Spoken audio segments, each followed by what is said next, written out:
Welcome to Calm Mind English. Today's topic is something many people feel, but few people explain clearly. You may think you are lazy, but what if you are mentally tired instead? Maybe this has happened to you recently. You wake up, look at the day, and already feel a little behind. Nothing dramatic has happened yet, but even small things feel strangely heavy. You know what needs to be done. The dishes are there. The message is still unanswered. The work is waiting. The study plan is sitting in your notebook. But your body does not move, and your mind does not want to touch any of it. Then the judgment begins. You tell yourself that other people handle more than this. You say you are wasting time. You wonder why simple tasks feel difficult. After a while, you stop asking what is happening inside you. You only repeat one word: lazy. That word can be very cruel when it is used too quickly. Because sometimes the problem is not that you do not care. Sometimes the problem is that your mind has been carrying too much for too long. When that happens, your energy changes, your focus changes, your patience changes, and your ability to begin even small things can start to disappear. From the outside, it may look like you are doing nothing, but inside, that is not what it feels like. Inside, it feels crowded. It feels like your brain is full before the day even begins. It feels like every task comes with extra weight. It feels like something in you is always a little tight, even when you are sitting still. This kind of tiredness is easy to misunderstand because it does not always look dramatic. You may still go to work. You may still answer some messages. You may still smile, make food, clean one thing, and get through the day. But beneath that, your mind may already be worn down. That is why today's topic matters. If you keep calling mental exhaustion laziness, you will choose the wrong solution. You will push harder when you actually need a different kind of recovery. You will blame your character when the real problem may be your internal load. And the more you blame yourself, the heavier everything can become. So let us slow this down and look at it honestly. Mental tiredness does not always feel like sadness. It does not always feel like sleepiness either. A mentally tired person can sleep and still wake up with no real freshness. They can rest for hours and still feel like their mind never fully sat down. That is because mental tiredness is not only about rest. It is about load. Your mind may be carrying too many unfinished thoughts, too many low-level worries, too many small decisions, too much pressure to function normally while quietly feeling overwhelmed. And when that load builds up, strange things begin to happen. Simple choices become tiring. You open the fridge and do not know what to eat. You look at your clothes and do not want to choose. Someone asks you a small question, and even answering feels like effort. Tasks that used to take 5 minutes start feeling larger than they are. Replying to one text feels annoying. Folding a few clothes feels like too much. Opening your laptop feels heavier than the actual work inside it. This is one of the clearest signs that the problem may not be laziness. A lazy person does not usually feel burdened by every small action, but a mentally tired person often does. The task is not hard because the task itself is so difficult. The task is hard because their mind is already crowded before the task even begins. Imagine coming home after a long day. You sit on the couch for a moment and plan to get up in 10 minutes. You want to shower, clean the kitchen a little, maybe study, maybe prepare for tomorrow. 10 minutes pass, then 30, then an hour. Now it is late. The tasks are still there, but your energy feels even lower. You start feeling guilty, but guilt does not help you stand up. It only makes the room feel heavier. This scene happens in many homes, almost every day. From the outside, it may look like avoidance. But sometimes what is really happening is that the mind has reached a point where even transition feels hard. Moving from rest into action feels like crossing a wall, not because the person is weak, but because their inner system is already tired. Mental tiredness also changes how you relate to people. You may begin to avoid messages, not because you dislike anyone, but because responding feels like one more thing your mind has to hold. Even kind people can feel like pressure when your internal energy is low. A friend sends a message. You read it. You want to reply well. You do not want to sound cold. You do not want to be late. But instead of answering, you put it aside. Then the delay becomes awkward. The awkwardness becomes guilt. The guilt makes the reply feel even harder. That is not laziness.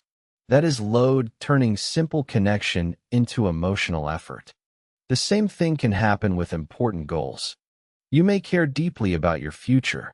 You may want to improve your English, apply for something new, build a healthier routine, learn a skill, or change part of your life.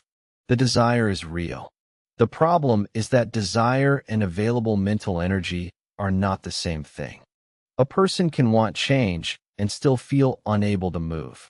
This is where many people become unfair to themselves. They say, if I really cared, I would do it. But that is not always true. Caring does not automatically create usable energy. Sometimes caring adds pressure, and pressure makes an already tired mind shut down even more.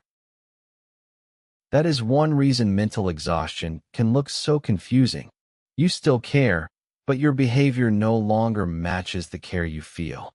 Then you assume the care is fake. In reality, the care may be real, and the mind may just be overworked. This is why it is important to understand what mental tiredness actually looks like. It can look like forgetting small things more often. It can look like sitting with your phone in your hand, not because you enjoy it that much, but because starting something else feels harder. It can look like putting off easy tasks all day, then feeling ashamed at night. It can look like wanting a break, then not feeling restored after the break. It can look like needing silence, but still feeling restless in silence. It can look like no longer wanting to make plans, because even normal life already feels too full. For some people, it also shows up in the body. Their shoulders are tight. Their chest feels a little closed. Their face is tired even after sleep. They feel low patience in small moments. Noise bothers them more. Interruptions hit them harder. A small inconvenience feels bigger than it should. Again, this does not mean something is wrong with their character. It means their system may be under strain. This is where the misunderstanding begins. Why does mental tiredness get mistaken for laziness so often? Because the visible result can look the same. In both cases, the task does not get done. The room stays messy. The work stays untouched. The message stays unanswered. The person stays on the couch or in bed longer than they planned. But the inside experience is very different. Laziness is often imagined as not wanting effort because comfort feels more enjoyable. Mental tiredness feels more like wanting to act, but feeling blocked by a mind that has too little space, too little freshness, or too little emotional fuel. The person is not simply choosing ease because they do not care. Often they are stuck between pressure and depletion. That difference matters because the response should be different. If someone is truly only avoiding effort out of habit, structure may help. But if someone is mentally exhausted, only telling them to be stricter with themselves may make things worse. More pressure on an already overloaded mind can create more shutdown, not more movement. Still, many people do this to themselves every day. They say, I need to stop being soft. I need to be stronger. I need more discipline. I need to force myself. Sometimes a little firmness is useful. But when the real issue is mental depletion, self-attack often adds more noise to a tired system. It creates fear around action instead of rebuilding capacity for action. That is why the lazy label becomes dangerous. It makes you interpret your struggle in the harshest possible way. It turns a state into an identity. Instead of saying, my mind is tired, you start saying, this is just who I am. And when that sentence gets repeated enough, the damage spreads. You stop trusting yourself. You stop believing you can change.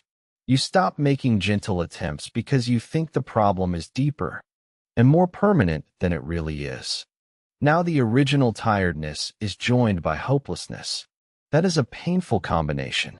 There is another pattern that often follows.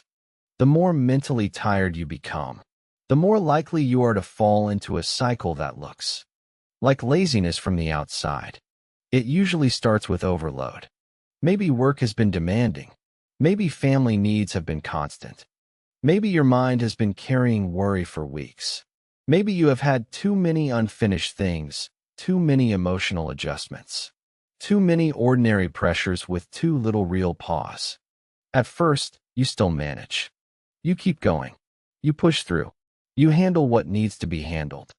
But quietly, your internal energy starts dropping.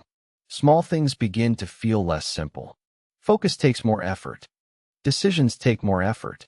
Recovery takes longer. Then you begin delaying things.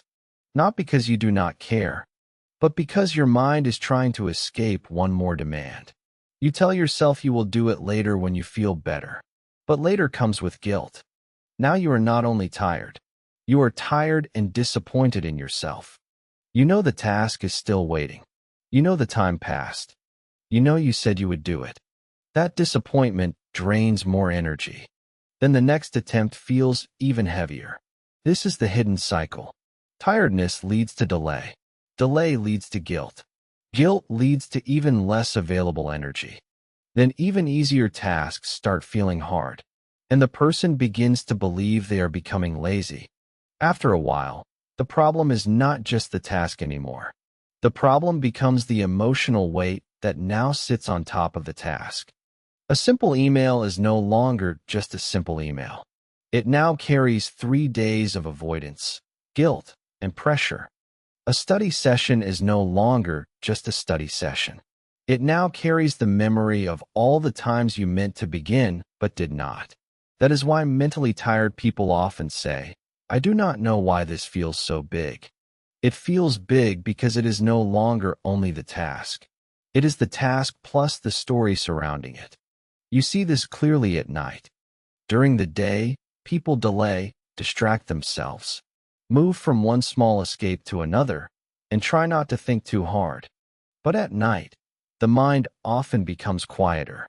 Then everything returns.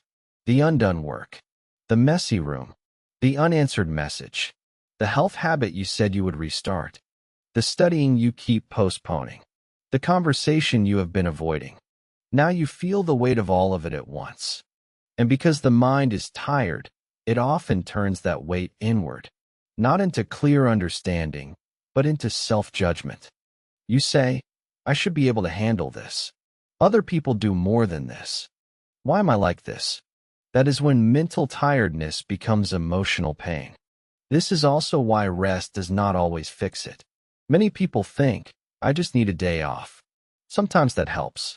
But many mentally tired people have already had moments off. They already had evenings with no major tasks. They already sat down, lay down, scrolled, watched something, or did nothing for a while. And still, they do not feel restored. Why? Because physical stopping is not the same as real mental recovery. You can be lying down while your mind is still carrying pressure. You can be off the clock while your mind is still replaying what you forgot, what you need to do, what you failed to finish, and what tomorrow will demand. You can sit with your phone for 2 hours and still not feel rested, because your nervous system never actually felt safe enough to soften. This is a very common modern problem. People think they are resting, but mentally they are still in contact with stress. Even entertainment can become a fog instead of real recovery, when it is only helping you avoid your inner state for a short time. Then you get up from the couch not refreshed, but dull. Now you feel even worse, because not only are you tired, but the break did not work. So you start judging yourself for resting badly too. That adds more frustration to an already tired mind. A person may say, "I had all weekend and still did nothing." But sometimes the weekend was not empty. Sometimes it was full of low-level dread, guilt, overstimulation, interrupted rest, and quiet pressure in the background. That does not produce restoration.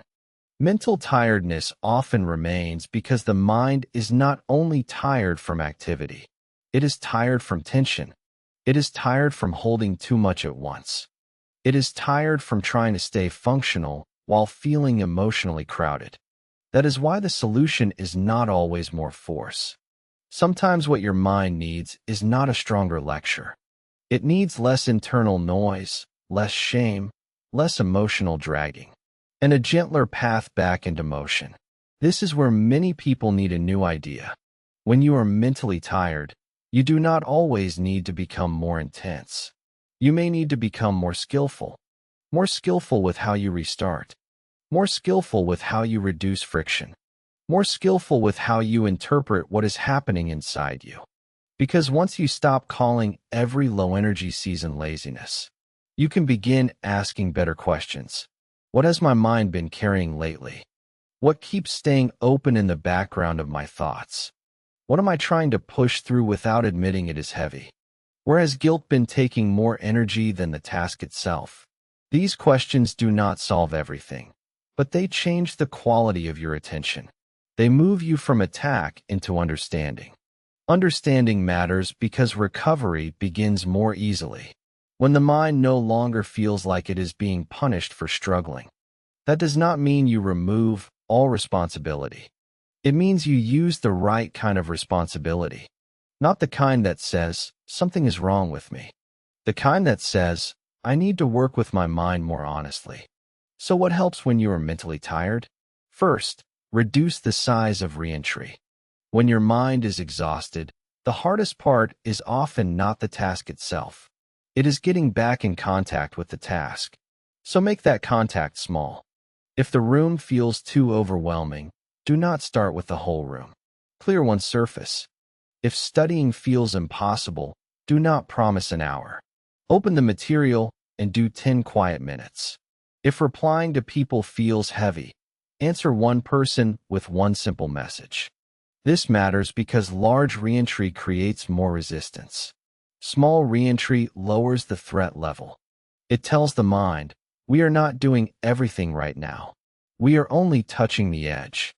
That edge is often where movement begins. Second, remove moral pressure from every action. A mentally tired mind is already hard on itself. If every task becomes a test of your worth, your system will resist more.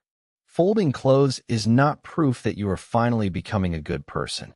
Sending one email is not proof that you have fixed your life. Washing dishes is not a character exam. It is just one action. When you let actions stay actions, they become easier to begin. Third, use physical resets to support mental ones. A tired mind often gets trapped in stillness that does not feel restful. In those moments, do not only ask your thoughts to change. Change your body's context too. Stand up. Wash your face. Open a window. Drink water. Step outside for 5 minutes. Walk across the room. Change the light. Put your phone down in another place. These are small things, but they help break the closed loop between mental heaviness and physical passivity. Fourth, build restart rituals that are easy to repeat. A mentally tired person often fails when they try to come back in a dramatic way. They create a full new plan, a full reset, a perfect comeback. Then they do not have the energy to maintain it, and the failure feels personal. A lighter approach works better. Maybe your restart ritual is tea, 1 page, and 10 minutes at the desk. Maybe it is music, 1 small cleaning task, and 1 message answered. Maybe it is a short walk after dinner before doing anything else. The point is not to create a performance. The point is to create a doorway your tired mind can still walk through. Fifth, notice where guilt is stealing energy. This is important because guilt often feels productive when it is not. It makes you feel serious about your life, but it usually does not give you usable energy. It only makes action feel heavier. If you want to move again, guilt cannot be your main fuel. Honesty can help. Structure can help. Small promises can help, but guilt usually burns hot and leaves you emptier. Many people are trying to run their life on disappointment. That works for a few days at most. Then the system collapses again. A gentler form of honesty lasts longer. It says, I have been more exhausted than I admitted. I have also been delaying some things. I do not need to pretend either side is false. I just need to restart in a way my mind can actually handle. That kind of honesty is quiet, but powerful. Now think about a normal evening again. You come home tired. The kitchen is not fully clean. A message is waiting. Something important still needs your attention. The old pattern would say, sit down, avoid everything, feel guilty, stay stuck. Then hate yourself later. But a different pattern is possible. You come home. You pause. You admit that your mind feels full. Instead of expecting a strong version of yourself, you choose one clean action. Wash a few dishes. Send one message. Open the notebook for 10 minutes. Prepare one thing for tomorrow. That may sound small, but small is not the same as meaningless. Small is often what a mentally tired mind can trust. And trust is important. Many people do not need more ambition. They need to rebuild trust with themselves. They need to experience, again and again, that they can feel tired and still make one honest move. Not 10, not 50. One. That slowly changes something inside. You no longer wait for a perfect mood. You no longer expect full strength before action. You stop turning every slow season into proof that you are broken. Instead, you learn how to live with less drama and more accuracy. You say, my mind is tired today, so I will begin gently. That sentence can protect you from a lot of unnecessary self-hate. It can also help you understand other people better. Some people around you may also look lazy when they are actually overloaded. Their room may be messy. Their replies may be slow. Their energy may seem low. That does not automatically mean they do not care. It may mean their internal world has been too full for too long. This does not excuse everything, but it does invite better understanding. And understanding creates wiser action than contempt ever does. Before we finish, there is one more thing worth saying. Not every form of low energy is just mental tiredness. Sometimes deeper struggles are involved. Sometimes stress has lasted too long. Sometimes sadness, anxiety, burnout, or something more serious may be present. If your heaviness feels constant, severe, or hard to manage, getting support can matter. But even then, the lazy label is usually not helpful. It closes the door too early. It assumes a moral failure where there may be pain, overload, depletion, or a need for care. So before you call yourself lazy again, pause and look more carefully. Have you really stopped caring? Or has your mind simply been under pressure for so long that even small things now feel bigger than they are? That question matters, because the answer changes what you do next. If you are mentally tired, you may not need more shame. You may need a quieter way back into your life. You may need to lower the entry point, not your value as a person. You may need less self-attack and more practical honesty. You may need to stop asking, why am I like this? And begin asking, what has my mind been carrying? And what is one gentle way to move again? That is a different kind of strength. Not loud strength. Not dramatic strength. Just the strength to see yourself clearly, without using the harshest name first. So tonight, if one small task feels heavier than it should, do not rush to turn that moment into a judgment about your whole character. Look at it with more care. A tired mind does not always need more pressure. Sometimes it needs a smaller step, a quieter room inside, and one simple reason to begin again.